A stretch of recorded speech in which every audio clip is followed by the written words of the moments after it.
I found out the truth at the exact moment I thought my life was finally complete.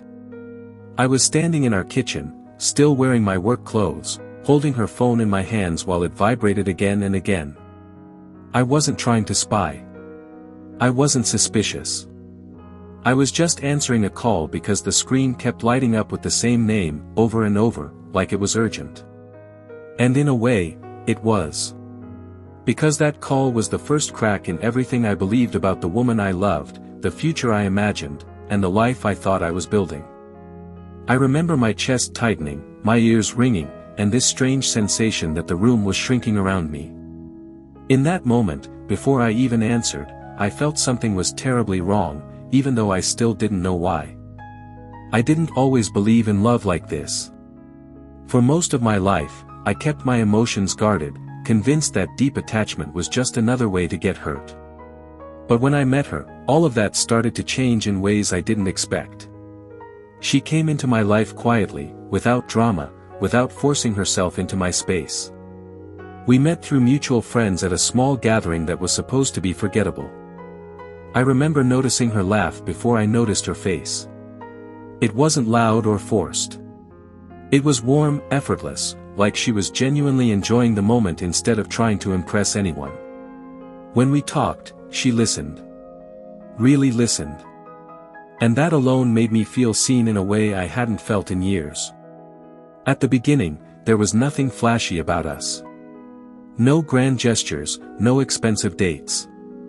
We spent hours talking, walking through the city at night, sharing stories about our childhoods, our fears, our ambitions. She knew about my past relationships, about how I had been betrayed before, about how I struggled to trust. And she seemed to understand. She never pushed. She never rushed me. She made me feel safe. Looking back now, that sense of safety feels almost ironic, like a cruel joke life decided to play on me. As our relationship grew, so did my commitment. I introduced her to my world slowly. My routines, my work, my friends. She admired my discipline, my drive, the fact that I had built a comfortable life through years of sacrifice. She would say things like she was proud of me, that she felt inspired by my determination. At the time, those words felt like love. They felt like appreciation. I didn't notice how often her compliments circled back to what I could provide rather than who I was. I didn't notice how her eyes lit up a little more when the conversation turned to success, stability, or future plans. I had money, yes. Not the kind that screams luxury, but enough to live well, to invest, to plan ahead without fear. I never hid that, but I never flaunted it either. With her, I paid attention to staying balanced. I wanted to know she loved me, not my lifestyle. And for a long time, I was convinced she did. She insisted on splitting bills at first. She said she valued independence. She told me stories about how she hated feeling dependent on anyone. Those stories made me admire her even more. They reinforced the image I had built of her in my mind. But there were signs. Subtle ones. The kind you dismiss because acknowledging them would mean questioning everything. She would ask innocent questions about my finances, my investments, my plans for the future. Not directly, not aggressively. Always framed as curiosity, as concern, as interest in us. She would talk about stability, about how important it was to feel secure in a relationship. I agreed with her. Who wouldn't? I thought we were aligned, dreaming together. I didn't realize she was calculating while I was imagining. The turning point didn't come all at once. It crept in slowly, disguised as normal relationship challenges. Small arguments about money-related decisions. Comments about friends of hers who were struggling because their partners weren't ambitious enough. Stories about couples who broke up because one of them couldn't provide the life the other deserved. Each time, she would look at me afterward, almost searching my face for reassurance. And I always gave it. I reassured her. I reassured myself. I remember the first time she moved into my place. It felt like a big step, a symbol of trust. She was excited, emotional, talking about how it felt like a new chapter. I noticed how quickly she got comfortable, how naturally she adapted to the space, how she talked about changes she wanted to make. At first, it felt like she was building a home with me. But slowly, I started to feel like a guest in my own life. Decisions stopped feeling mutual. Preferences shifted. And somehow, I was always the one compromising. Still, I loved her. And love has a way of blinding you without asking permission. I ignored the discomfort. I convinced myself that relationships require sacrifice. That doubt was normal. That fear was just a leftover from my past. I didn't want to be the man who sabotages his own happiness because of old wounds. So I pushed the unease down, deeper and deeper, until it became background noise I barely acknowledged. The day everything started to unravel seemed ordinary at first. I came home earlier than usual, exhausted but in a good mood, thinking about surprising her with dinner. The apartment was quiet. Her phone was on the counter, vibrating relentlessly. The name on the screen wasn't familiar to me. It wasn't a friend she mentioned often. It wasn't family. It was just a name. Short. Masculine. Persistent. I told myself I was being paranoid. I told myself it was probably work. But something in my gut tightened in a way I couldn't ignore. I picked up the phone, planning to tell the caller she would call back. That was all. I wasn't searching. I wasn't scrolling. But when I answered, I didn't even get a chance to speak. The voice on the other end launched into a sentence that stopped my heart mid-beat. He was angry. Impatient. Talking about money like it was overdue, like it was expected, like it was something she had promised. He mentioned my name. Not as a stranger, but as a resource. As leverage. I hung up without saying a word. My hands were shaking. My mind was racing, trying to make sense of what I had just heard. Before I could process it, a message popped up on the screen. Then another. And another. Notifications stacked one on top of the other, each one pulling me deeper into a reality I wasn't ready to face. I didn't open them right away. I stood there, staring at the screen, feeling like my entire relationship was balanced on the edge of what I was about to see. That was the moment I realized there were layers to her life I had never been allowed to touch. Secrets hidden behind affection. A hidden truth buried beneath years of intimacy. And as much as I wanted to put the phone down and pretend none of this was happening, I knew I couldn't. Because whatever was waiting inside those messages was already changing me, whether I looked or not. I unlocked the phone with a familiarity that now felt invasive. The messages weren't coded. They weren't subtle. They were direct, transactional, stripped of emotion. Conversations about timing, about patience, about how long she could keep things going.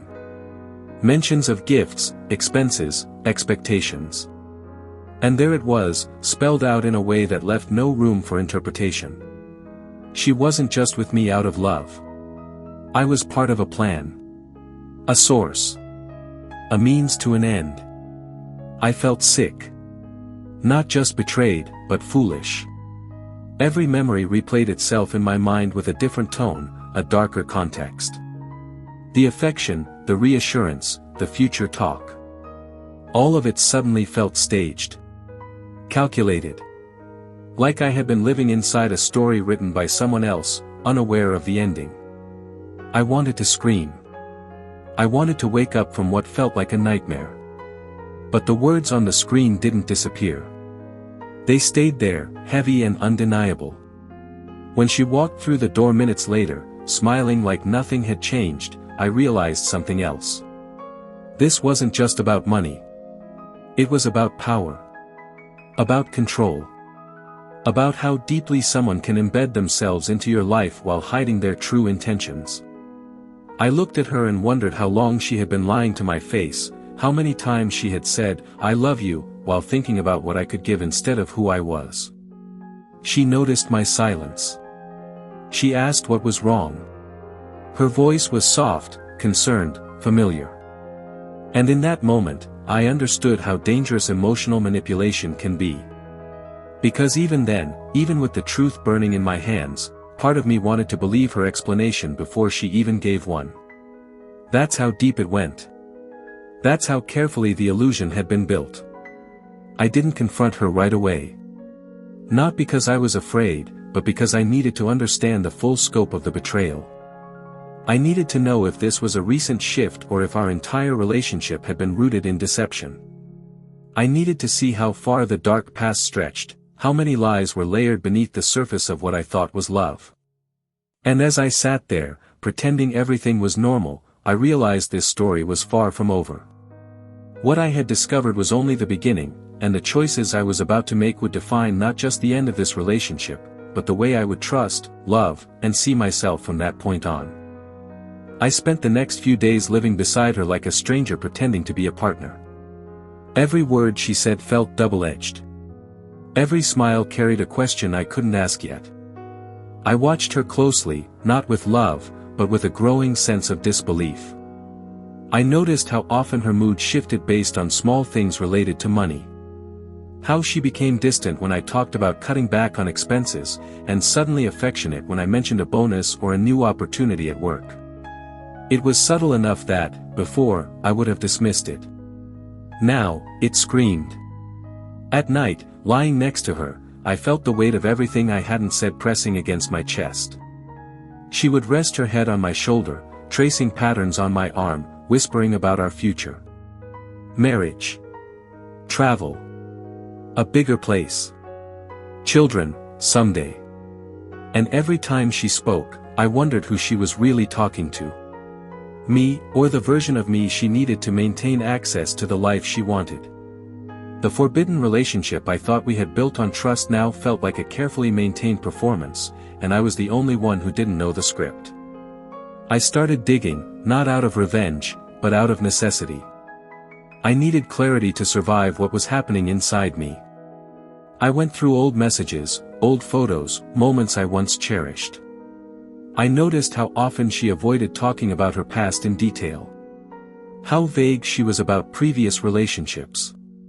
How quickly she would change the subject if finances came up in any context that didn't benefit her narrative. It became clear this wasn't a spontaneous betrayal. This was a pattern. A skill she had perfected long before she met me. The man from the phone messages wasn't a secret lover. That realization hit me harder than I expected. He wasn't competition. He was a collaborator. Someone she trusted enough to speak openly with, someone who knew exactly why she was with me. They talked about me like a project. Like an investment that required patience and emotional labor. The words cut deeper than any physical betrayal ever could. Because they stripped away my humanity. I wasn't a partner. I was a resource. The confrontation happened on a night that felt too calm for what was coming. We were sitting across from each other, the space between us filled with unspoken tension. I told her I knew. I didn't raise my voice. I didn't accuse her. I simply said I knew the truth. Her reaction wasn't what I expected. She didn't deny it immediately. She froze. And in that pause, that single moment of silence, I saw everything I needed to see. When she finally spoke, her explanation was polished, rehearsed, almost convincing. She talked about difficult circumstances, about fear, about survival. She said she never planned to fall in love, that things got complicated, that she cared about me more than she expected. She cried at the right moments. She touched my hand like she used to. And for a brief second, I felt the old confusion rise again. The urge to forgive. To rationalize. To save what I thought we had. But then she said something that changed everything. She said she deserved security. That after everything she'd been through, she deserved someone who could give her stability. Not love. Stability. In that word, I heard the truth she couldn't fully hide. Love was optional. Provision was essential. And I finally understood that no matter how real my feelings were, they would never be enough to outweigh her expectations. I asked her if she ever loved me without conditions. She didn't answer right away. She talked around it. And that silence told me more than any confession ever could. The shocking discovery wasn't just that she was a gold digger. It was that I had ignored my own instincts for so long because I wanted the story to have a happy ending. Ending the relationship wasn't dramatic. There was no screaming, no thrown objects, no final kiss. It was quiet. Heavy. Final. She packed her things with a calmness that felt rehearsed, like she had done this before. As she walked out, she turned back and told me I was a good man. That someone would be lucky to have me. And for the first time, her words meant nothing. The days after she left were some of the hardest of my life. Not because I missed her, but because I had to grieve the version of myself that believed so deeply in something that wasn't real. I questioned my judgment. My worth. My ability to see people clearly. The betrayal lingered, not as anger, but as a dull ache that followed me everywhere. Family secrets, hidden truth, dark past, all those phrases suddenly felt personal, like they were written into my own story. But slowly, something shifted. I realized the pain wasn't a sign of weakness. It was proof that I had loved honestly. And that mattered. I started rebuilding, not my finances, not my routine, but my trust in myself. I learned that manipulation often wears the mask of affection, and that love without integrity is just another form of control. I don't tell this story for sympathy. I tell it because I know I'm not the only one who has ignored red flags in the name of love. I know there are people listening right now who feel that quiet doubt but are afraid to face it. If this story made you reflect on your own relationships, if it resonated with something you've lived or feared, stay here. Subscribe to the channel. Like this video. Share your thoughts in the comments. Because sometimes, hearing someone else's story is what gives us the courage to finally see our own.